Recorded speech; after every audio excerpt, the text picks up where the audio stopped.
Assalamualaikum warahmatullahi wabarakatuh. Salam sejahtera bagi kita semua. Yang saya hormati Ibu dosen Yori Hardayani, SPI MSI, selaku pengampu mata kuliah Pendidikan Pancasila. Puji syukur kita panjatkan hadirat Allah Subhanahu wa Ta'ala, yang mana pada kesempatan kali ini kami masih dapat diberinya kesempatan untuk menyampaikan presentasi kami dari bab 3 yang berjudul Pancasila sebagai Sistem Etika. Sholawat beriring salam tidak lupa kita junjungkan kepada Nabi besar kita, Nabi Muhammad SAW. Semoga kita tetap menjadi pengikut beliau hingga akhir zaman. Perkenalkan, saya Desti Pratiwi sebagai moderator dengan NPM D1C021057 akan menyampaikan materi yang pertama dari bab 3, yaitu Pancasila sebagai Sistem Etika. Pancasila sebagai sistem etika, di samping merupakan way of life bangsa Indonesia, juga merupakan struktur pemikiran yang disusun untuk memberikan tuntunan atau panduan kepada setiap warga negara Indonesia dalam bersikap dan bertingkah laku. Menelusuri konsep dan agensi Pancasila sebagai sistem etika. Yang pertama, konsep Pancasila sebagai sistem etika. Adapun pengertian etika, yaitu istilah etika berasal dari bahasa Yunani, ethos, yang artinya tempat tinggal yang biasa, padang rumput, kandang, kebiasaan, adat, watak, perasaan, sikap, dan cara berpikir. Secara etimologis, etika berarti ilmu tentang segala sesuatu yang biasa dilakukan atau ilmu tentang adat kebiasaan. Dalam arti kata, etika berkaitan dengan kebiasaan hidup yang baik, tata cara hidup yang baik pada diri seorang maupun dalam diri masyarakat. Kebiasaan hidup yang baik ini dianut dan diwariskan dari satu generasi ke generasi yang lain. Dalam artian ini, etika sama maknanya dengan moral. Etika dalam arti yang luas ialah ilmu yang membahas tentang kriteria baik dan buruk menurut Bertens pada tahun 1997. Etika pada umumnya dimengerti sebagai pemikiran filosofis mengenai segala sesuatu yang dianggap baik atau buruk dalam perilaku manusia. Keseluruhan perilaku manusia dengan norma dan prinsip-prinsip mengaturnya itu kerap kali disebut moralitas atau etika, menurut Sastra Prateja pada tahun 2002. Etika selalu terkait dengan masalah nilai, sehingga perbincangan tentang etika pada umumnya membicarakan tentang masalah nilai baik maupun nilai buruk. Namun, tahukah Anda bahwa dalam bahasa pergaulan orang acap kali mencampurkan istilah etika dan etiket, padahal keduanya mengandung perbedaan makna yang hakiki. Etika berarti normal, sedangkan etiket lebih mengacu pada pengertian sopan santun, adat istiadat, dan jika dilihat dari asal-usul katanya, etika berasal dari kata ethos, sedangkan etiket berasal dari kata etiquette. Keduanya memang mengatur perilaku manusia secara normatif. Tetapi etika lebih mengacu ke filsafat moral yang merupakan kajian kritis tentang baik dan buruk, sedangkan etiket mengacu pada cara yang tepat, cara yang dapat diharapkan, serta ditentukan dalam suatu komunitas tertentu. Contohnya, mencuri termasuk pelanggaran moral. Tidak penting apakah dia mencuri tangan kanan ataupun tangan kiri. Sedangkan etiket misalnya terkait dengan tata cara berperilaku dalam pergaulan, seperti makan dengan tangan kanan, dianggap lebih sopan dan beretiket, menurut Bertens pada tahun 1997. Baiklah, saya akan membahas tentang aliran-aliran etika. Ada beberapa aliran etika yang dikenal dalam bidang filsafat, antara lain etika keutamaan, teleologis, dan deontologis. Yang pertama, saya akan membahas tentang etika keutamaan. Etika keutamaan adalah etika atau ilmu yang mempelajari tentang perbuatan manusia, baik itu perbuatan baik maupun perbuatan buruk.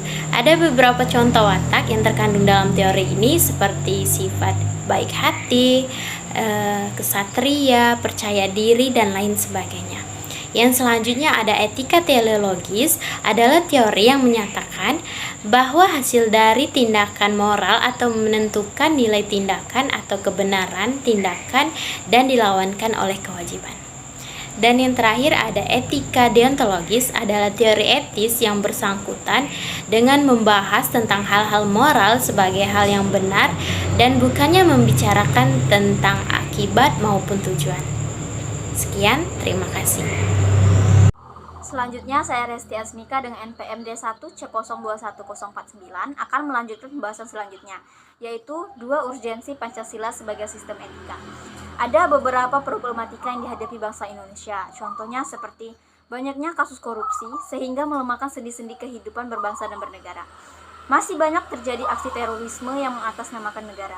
Terjadinya pelanggaran hak asasi manusia di kehidupan berbangsa dan bernegara. Kesenjangan sosial antar kelompok seperti si kaya dan si miskin. Ketidakadilan hukum dalam proses peradilan seperti contohnya putusan bebas bersyarat atas pengedar narkoba asal Australia. Banyaknya orang kaya yang tidak bersedia membayar pajak dengan benar. Nah, dari semua permasalahan di atas memperlihatkan penting dan mendesaknya peran dan kedudukan Pancasila sebagai sistem etika, karena dapat menjadi tuntutan atau sebagai leading principle bagi warga negara yang berperilaku sesuai nilai Pancasila. Saya Riko Savero dengan NPM D1 C021019 akan melanjutkan materi selanjutnya tentang menanya alasan diperlukannya Pancasila sebagai sistem etika. Pertama, dekadensi moral yang melanda kehidupan masyarakat, terutama generasi muda, sehingga membahayakan kelangsungan hidup bernegara. Generasi muda yang tidak mendapat pendidikan karakter yang memadai diharapkan pada pluralitas nilai yang melanda Indonesia sebagai akibat globalisasi, sehingga mereka kehilangan arah dekadensi. Moral itu terjadi ketika pengaruh globalisasi tidak sejalan dengan nilai-nilai Pancasila, tetapi justru nilai-nilai dari luar berlaku dominan. Contoh-contoh dekadensi moral antara lain penyalahgunaan narkoba, kebebasan tanpa batas, rendahnya rasa hormat kepada orang tua, menipisnya rasa kejujuran tawuran di kalangan para pelajar. Semuanya itu menunjukkan lemahnya tatanan nilai moral dalam kehidupan bangsa Indonesia. Oleh karena itu, Pancasila sebagai sistem etika diperlukan kehadirannya sejak dini, terutama dalam bentuk pendidikan karakter di Indonesia dan sekolah. Kedua, korupsi akan merajalela karena para penyelenggara negara tidak memiliki rambu-rambu normatif dalam menjalankan tugasnya. Para penyelenggara negara tidak dapat membedakan batas yang boleh dan tidak boleh. Sistem etika terkait dengan pemahaman atas kriteria baik dan buruk menjelaskan bahwa baik dan buruk merupakan dua hal yang terpisah. Namun baik dan buruk itu eksis dalam kehidupan manusia. Maksudnya godaan untuk melakukan perbuatan buruk selalu muncul ketika seseorang menjadi pejabat dan mempunyai peluang untuk melakukan tindakan buruk, korupsi. Maka hal tersebut dapat terjadi pada siapa saja. Ketiga, kurangnya rasa perlu berkontribusi dalam pembangunan melalui pembayaran pajak. Hal tersebut terlihat dari kepatuhan pajak yang masih rendah, padahal peranan pajak dari tahun ke tahun semakin meningkat dalam membiayai APBN. Pancasila sebagai sistem etika akan dapat mengarahkan wajib pajak secara sadar memenuhi kewajiban perpajakan dengan baik dan kesadaran para pajak yang tinggi, maka program pembangunan yang tertuang dalam APBN akan dapat dijalankan dengan sumber penerimaan dari sektor perpajakan. Keempat, pelanggaran hak-hak asasi manusia dalam kehidupan bernegara di Indonesia ditandai dengan melemahnya penghargaan seseorang terhadap pihak-pihak lain. Kasus-kasus penyelenggara HAM yang dilaporkan di berbagai media seperti penganiayaan terhadap pembantu rumah tangga, penelantaran anak yatim oleh pihak-pihak yang seharusnya melindungi, kekerasan dalam rumah tangga, dan lain sebagainya. Semua itu menunjukkan bahwa kesadaran masyarakat terhadap nilai-nilai Pancasila sebagai sistem etika belum berjalan maksimal. Oleh karena itu, di samping diperlukan sosialisasi sistem etika Pancasila, diperlukan pula penjabaran sistem etika ke dalam peraturan perundang-undangan tentang HAM. Kelima, kerusakan lingkungan yang berdampak terhadap berbagai aspek kehidupan manusia seperti kesehatan, kelancaran, penerbangan, nasib generasi yang akan datang, global warming, perubahan cuaca, dan lain sebagainya. Kasus tersebut menunjukkan bahwa kesadaran terhadap nilai-nilai Pancasila sebagai sistem etika belum mendapatkan tempat yang tepat di hati masyarakat. Masyarakat Indonesia ini cenderung memusatkan emosional atau menang sendiri, keuntungan sesaat tanpa memikirkan dampak yang ditimbul dari perbuatannya. Contoh yang paling jelas adalah pembakaran hutan di Riau sehingga menimbulkan kabut asap. Karena itu, Pancasila sebagai sistem etika perlu diterapkan ke dalam peraturan perundang-undangan untuk menindak tegaskan para pelaku pembakaran hutan, baik pribadi maupun perusahaan yang terlibat. Terima kasih kepada Riko. Kembali lagi kepada saya akan menjelaskan mengenai menggali sumber historis, sosiologis, politis tentang Pancasila sebagai sistem etika. 1. Sumber historis. Pada zaman Orde Lama, Pancasila sebagai sistem etika masih berbentuk sebagai filosofis Grundlaus atau Weltanschauung. Artinya, nilai-nilai Pancasila belum ditegaskan ke dalam sistem etika, tetapi nilai-nilai moral telah terdapat pandangan hidup masyarakat. Masyarakat dalam masa Orde Lama telah mengenal nilai-nilai kemandirian bangsa yang oleh Presiden Soekarno disebut dengan istilah berdikari atau berdiri di atas kaki sendiri. Pada zaman Orde Baru, Pancasila sebagai sistem etika yang disosialisasikan melalui penataran P4 dan diinstitusionalkan dalam wadah BP7. Ada banyak butir Pancasila yang dijabarkan dari kelima sila Pancasila sebagai hasil temuan dari para peneliti BP7. Pada era reformasi, Pancasila sebagai sistem etika tenggelam dalam hiruk-pikuk perebutan kekuasaan yang menjurus kepada pelanggaran etika politik. Salah satu bentuk pelanggaran etika politik adalah abuse of power, baik oleh penyelenggara negara di legislatif, eksekutif, maupun yudikatif. Penyalahgunaan kekuasaan atau kewenangan inilah yang menciptakan korupsi di berbagai kalangan penyelenggara negara. 2. Sumber sosiologis. Sumber sosiologis di Pancasila sebagai sistem etika dapat ditemukan dalam kehidupan masyarakat berbagai etnik di Indonesia. Misalnya, orang Minangkabau dalam hal bermusyawarah memakai prinsip bulat air oleh pembuluh atau bulat kata oleh mufakat. Masih banyak lagi mutiara kearifan lokal yang bertebaran di bumi Indonesia ini, sehingga memerlukan penelitian yang mendalam. 3. Sumber politis. Sumber politis Pancasila sebagai sistem etika terdapat dalam norma-norma dasar atau Grundnorm. Sebagai sumber penyusunan berbagai peraturan perundang-undangan di Indonesia, Hans Kelsen mengatakan bahwa teori hukum itu suatu norma yang berbentuk piramida. Norma yang lebih rendah memperoleh kekuatannya dari suatu norma yang lebih tinggi. Semakin tinggi suatu norma akan semakin abstrak sifatnya, dan sebaliknya, semakin rendah kedudukannya akan semakin konkret norma tersebut. Pancasila sebagai sistem etika merupakan norma tertinggi atau Grundnorm yang sifatnya abstrak, sedangkan perundang-undangan merupakan norma yang ada di bawahnya yang bersifat konkret. 3. Sumber politis. Sumber politis Pancasila sebagai sistem etika terdapat dalam norma-norma dasar sebagai sumber penyusun berbagai peraturan perundang-undangan di Indonesia. Hans Kelsen mengatakan bahwa teori hukum itu suatu norma yang berbentuk piramida. Norma yang lebih rendah memperoleh kekuatannya dari suatu norma yang lebih tinggi. Semakin tinggi suatu norma akan semakin abstrak sifatnya, dan sebaliknya, semakin rendah kedudukannya akan semakin konkret norma tersebut.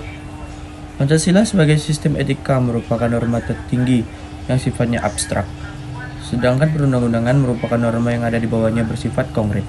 Saya Wijaya Bertekatani Silitonga, NPM D1C021073 akan menyampaikan materi bagian D. Membangun argumen tentang dinamika dan tantangan Pancasila sebagai sistem etika. Pada bagian 1, argumen tentang dinamika Pancasila sebagai sistem etika. Yang pertama, pada zaman Orde Lama, pemilihan umum pada zaman Orde Lama dianggap terlalu liberal karena pemerintahan Soekarno menganut sistem demokrasi terpimpin yang cenderung otoriter. Yang kedua, pada zaman Orde Baru, sistem etika Pancasila diletakkan dalam bentuk penataran P4. Pada zaman Orde Baru itu pula, muncul konsep manusia Indonesia seutuhnya sebagai cerminan manusia yang berperilaku dan berakhlak mulia sebagai nilai-nilai Pancasila. Lalu pada bagian ketiga, sistem etika Pancasila pada era reformasi tenggelam dengan era demokrasi. Namun, seiring dengan berjalannya waktu, disadari bahwa demokrasi tanpa dilandasi sistem etika politik akan menjurus pada penyalahgunaan kekuasaan secara menghalalkan segala cara. Baiklah, untuk selanjutnya rekan saya Besten akan melanjutkan materi yang akan disampaikan. 2. Argumen tentang tantangan Pancasila sebagai sistem etika.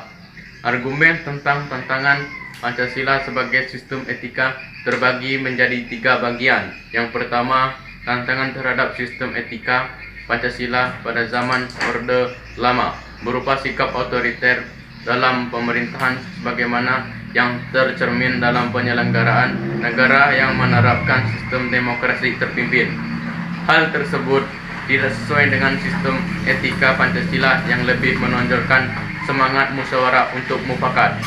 Yang kedua, tantangan terhadap sistem etika Pancasila pada zaman Orde Baru terkait dengan masalah NKK, nepotisme, kolusi, dan korupsi yang merugikan negara.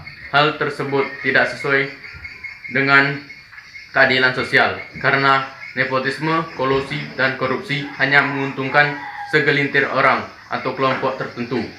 Yang ketiga atau yang terakhir yaitu euforia kebebasan berpolitik sehingga mengabaikan norma-norma. Misalnya munculnya anarkisme yang memaksakan kehendak dengan mengatasnamakan kebebasan berdemokrasi.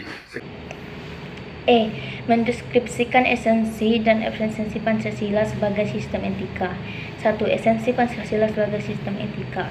Pertama, hakikat sila ketuhanan yang terletak pada ketarikan bangsa Indonesia bahwa Tuhan dan menjamin sebagai prinsip. Artinya, setiap perilaku warga Indonesia harus ada norma, nilai, dan moral. Kedua, hakikat sila kemanusiaan terletak pada usus hormus, yaitu tindakan manusia yang mengandung implikasi dan konsekuensi moral yang dibedakan usus hormus, yaitu tindakan manusia yang biasa.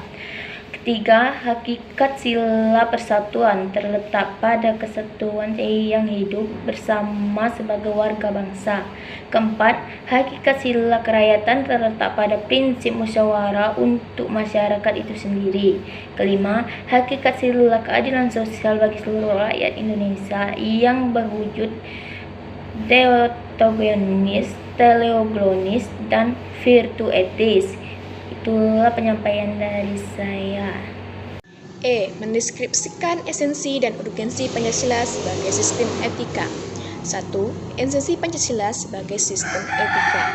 Pertama, hakikat sila ketuhanan terletak pada keyakinan bangsa Indonesia bahwa Tuhan sebagai penjamin prinsip-prinsip moral, yang artinya setiap perilaku warga negara harus didasarkan atas nilai-nilai moral yang bersumber pada norma agama. Setiap prinsip moral yang berlandaskan pada norma agama, maka prinsip tersebut memiliki kekuatan force untuk dilaksanakan oleh pengikut-pengikutnya. Kedua, hakikat sila kemanusiaan terletak pada actus humanus, yaitu tindakan manusia yang mengandung implikasi dan konsekuensi moral yang dibedakan dengan actus homini, yaitu tindakan manusia yang biasa. Tindakan kemanusiaan yang mengandung implikasi moral diungkapkan dengan cara dan sikap yang adil dan beradab sehingga menjamin tata pergaulan antar manusia dan antar makhluk yang bersendikan nilai-nilai kemanusiaan yang tertinggi, yaitu kebajikan dan kearifan. Ketiga, hakikat persatuan terletak pada kesediaan untuk hidup bersama sebagai warga bangsa yang mementingkan masalah bangsa di atas kepentingan individu atau kelompok. Sistem etika yang berlandaskan pada semangat kebersamaan solidaritas sosial akan melahirkan kekuatan untuk menghadapi penetrasi nilai yang bersifat memecah belah bangsa. Keempat, hakikat sila kerakyatan terletak pada prinsip musyawarah untuk mufakat, artinya menghargai diri sendiri sama halnya dengan menghargai orang lain. Kelima, hakikat sila keadilan sosial bagi seluruh rakyat Indonesia merupakan perwujudan dari sistem etika yang tidak menekankan pada kewajiban semata, deontologis, atau menekankan pada tujuan belaka, teologis, tetapi lebih menonjolkan keutamaan virtu etis yang terkandung dalam nilai keadilan itu sendiri. 2. Urgensi Pancasila sebagai sistem etika. Pertama, meletakkan sila-sila Pancasila sebagai sistem etika berarti menempatkan Pancasila sebagai sumber moral dan inspirasi bagi penentu sikap, tindakan, dan keputusan yang diambil setiap warga negara. Kedua, Pancasila sebagai sistem etika memberi guidance bagi setiap warga negara sehingga memiliki orientasi yang jelas dalam tata pergaulan baik lokal, nasional, regional, maupun internasional. Ketiga, Pancasila sebagai sistem etika dapat menjadi dasar analisis bagi berbagai kebijakan yang dibuat oleh penyelenggara negara, sehingga tidak keluar dan semangat negara kebangsaan yang berjiwa Pancasila. Keempat, Pancasila sebagai sistem etika dapat menjadi filter untuk menyaring pluralitas nilai yang berkembang dalam kehidupan masyarakat sebagai dampak globalisasi yang memengaruhi pemikiran warga negara. Rangkuman tentang pengertian dan pentingnya Pancasila sebagai sistem etika. Pancasila sebagai sistem etika adalah cabang filsafat yang dijabarkan dari sila-sila Pancasila yang mengatur perilaku kehidupan bermasyarakat, berbangsa, dan bernegara di Indonesia. Oleh karena itu, di dalam nilai etika Pancasila terkandung nilai-nilai ketuhanan, kemanusiaan, persatuan, kerakyatan, dan keadilan. Kelima nilai tersebut membentuk perilaku manusia Indonesia dalam semua aspek kehidupannya.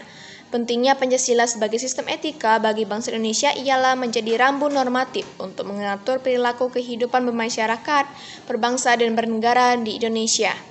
Dengan demikian, pelanggaran dalam kehidupan bernegara seperti korupsi, penyalahgunaan kekuasaan dapat diminimalkan.